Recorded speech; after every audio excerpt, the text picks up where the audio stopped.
नमस्कार साथियों, आप सभी का स्वागत है जीके जीएस गुरु के इस बेहतरीन से लेक्चर्स में। आज के इस लेक्चर्स में आरआरबी ग्रुप डी एग्जाम के लिए वन लाइनर ऑब्जेक्टिव क्वेश्चंस लेके हम आपके सामने उपस्थित है, जो कि इस बार आपके आरआरबी ग्रुप डी एग्जाम 2025 के लिए काफ़ी ज़्यादा इंपॉर्टेंट होने वाले। चलिए आज के इस लेक्चर्स को करते हैं स्टार्ट। जो भी स्टूडेंट चैनल पर नए हैं, एक बार वीडियो को लाइक कर लेंगे, चैनल को सब्सक्राइब करके शेयर कर दीजिएगा आज के इस लेक्चर्स को।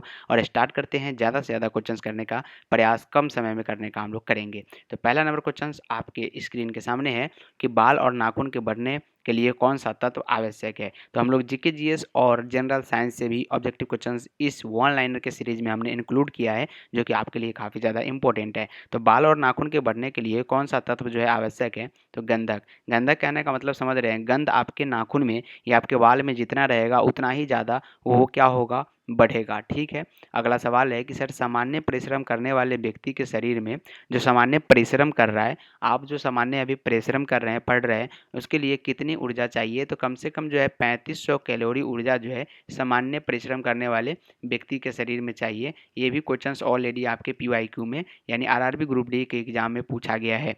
कठिन परिश्रम करने वाले व्यक्ति के शरीर में कितनी ऊर्जा होना चाहिए। कठिन परिश्रम वो कर रहे हैं जो कि लेबर मजदूरी का काम कर रहे हैं और काफ़ी ईंटा भट्ठी जैसे विभिन्न कारखानों में वो काम कर रहे हैं और काफ़ी मेहनत कर रहे हैं। तो कठिन परिश्रम करने वाले व्यक्तियों के शरीर में कितनी ऊर्जा होना चाहिए, तो उसमें जो है 4000 से 5000 कैलोरी ऊर्जा जो है होना ही चाहिए। ये भी आपके लिए इम्पोर्टेंट क्वेश्चंस है। अगला है कि सर सबसे कम दांत वाला स्तनधारी जीव कौन सा है। ये भी सवाल बनता है और काफ़ी इंपॉर्टेंट है, पीवाईक्यू में कई बार देखने को मिला है कि सबसे कम दांत वाला स्तनधारी जीव जो है ये कौन है। तो हाथी है, जिसका 14 दांत होता है। हाथी का कितना होता है, 14 दांत होता है और सबसे कम दांत वाला स्तनधारी जीव है।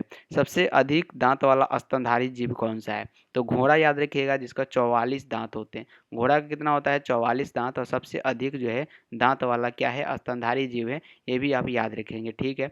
एक बार में सर्वाधिक बच्चा पैदा करने वाला स्थलीय जीव कौन सा है। एक बार में जो है सर्वाधिक बच्चा पैदा करने वाला जो स्थलीय जीव है वो खरगोश तथा भेड़िया है, जो कि 1 से 13 तक कर सकता है। खरगोश और भेड़िया जो है एक बार में 13 बच्चे पैदा कर सकते हैं।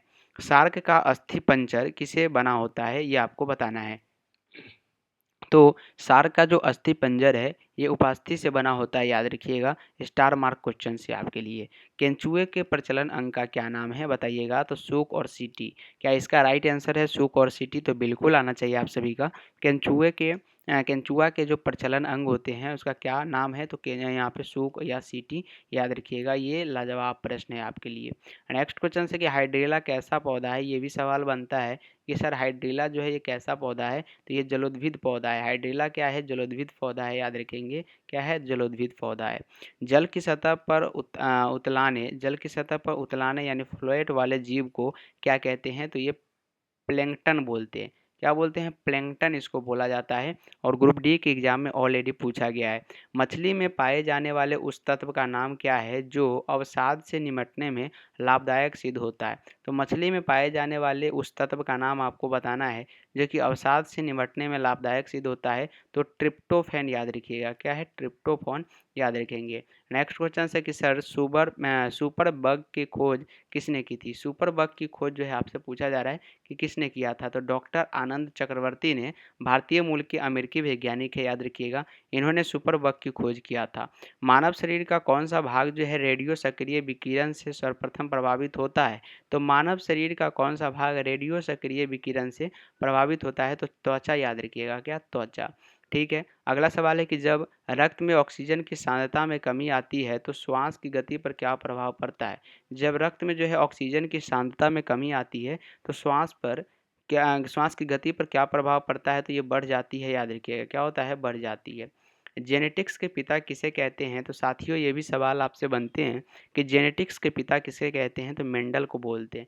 मेंडल को हम लोग क्या बोलते हैं, जेनेटिक्स के पिता। गाय के दूध में कितने प्रतिशत पानी की मात्रा पाई जाती है। 87% जो होता है गाय के दूध में क्या होती है, पानी की मात्रा होती है। स्तनधारियों में जो है ऊष्मा के नियमन के लिए कौन सा अंग उत्तरदायी है, तो श्वेत ग्रंथियाँ। श्वेत ग्रंथियाँ याद रखिएगा, स्तनधारियों के ऊष्मा के नियमन के लिए उत्तरदायी माना जाता है।